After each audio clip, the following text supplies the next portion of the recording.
when you're basing something off of true events, you want to be, sensitive to like what did happen and the real victims. So I was just curious if we could start about if you could tell me about the conversations you had maybe with Warren or the team in general about how you wanted to balance the narrative but also you know shedding light on what really did happen. Me and Warren had a lot of conversations prior to filming. Pretty much as soon as I got cast, we knew that the film would be relatively fast, that we wouldn't really have necessarily a ton of time on the day to work out these things. So we had a lot of conversations before filming just about um, the real story and getting into Annie's head as much as possible in order to portray that in a really honest way.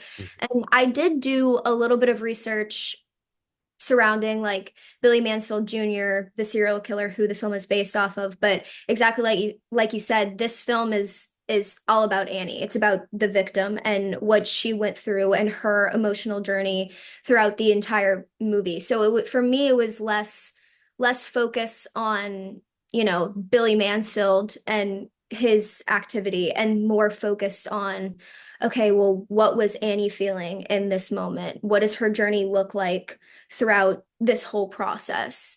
What was her subconscious thoughts regarding XYZ? So yeah, just really taking time with that and discussing it before even filming in order for that to come out in an honest way. What you're talking about there is really critically important to honoring victims, telling their story without disparaging anybody, and certainly not, paying homage in any way to a killer. And that was another piece of, not identifying specifically the killer, although we know who was arrested for these crimes. We know who was incarcerated for these crimes.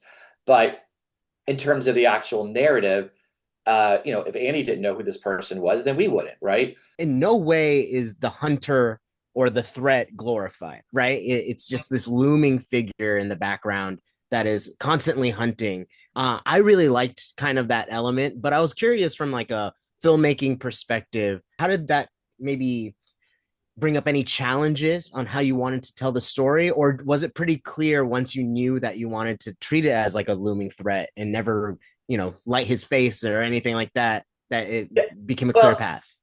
as a filmmaker, you're usually sort of guided by what's important to you, and in what drew you to the film in the first place, what drew you to the story, really, that would become a film.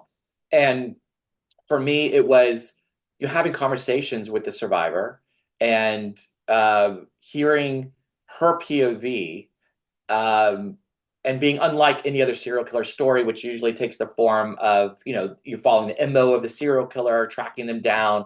It's usually a detective hunting their guy or a journalist, looking for their story. And what I really just found unique for me was the perspective that this was the survivor's POV.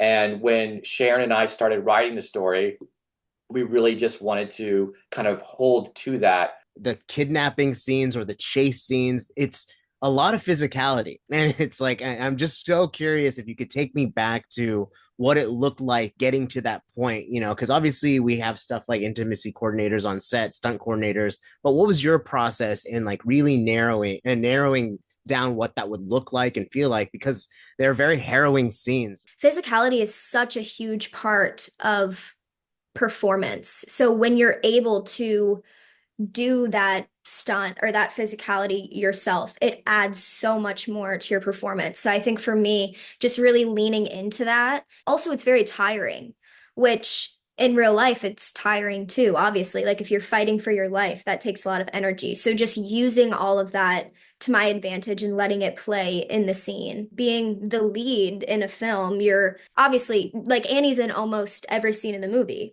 So every day it was a packed day of filming, and I love that. And at the end, it a lot of days it was very much like, holy crap, what did I just do? Like what even just happened?